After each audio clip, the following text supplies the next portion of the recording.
Baby আসো। Baby মানে কে আপনি? আরে চিনো নাই? এই যে আমি তোমার বয়ফ্রেন্ড। আসো, ডেটে না যাবা? তুমি না সবসময় বাইক নিয়ে আসো, আজকে রিক্সা নিয়ে আসছো কেন? আর বাবু বাইকের কথা কইও না, বাইক চালাইছি, বাইকের টাকা দিয়া এই যে একটা রিক্সা কিনা লইছি। মানে কি?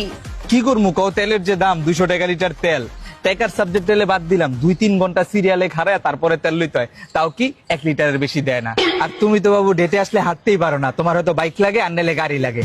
এখন বাবু গাড়ি তো কিনতে পারুম না, এর লেগা বাইক বেচা রিক্সাই কিনা লাইছি। চলো আসো ডেটে যাই। তেলের দাম বেশি দেখে তুমি বাইক বেচে রিক্সা কিনে ফেলবা? তুমি শুধু টাকাটাই দেখতেছো।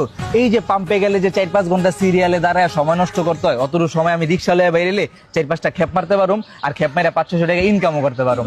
এই যে তোমার লগে দেখা করতে আইতে আইতে অলরেডি 2টা খেপ মাইরা 400 টাকা কামাই হলাইছি।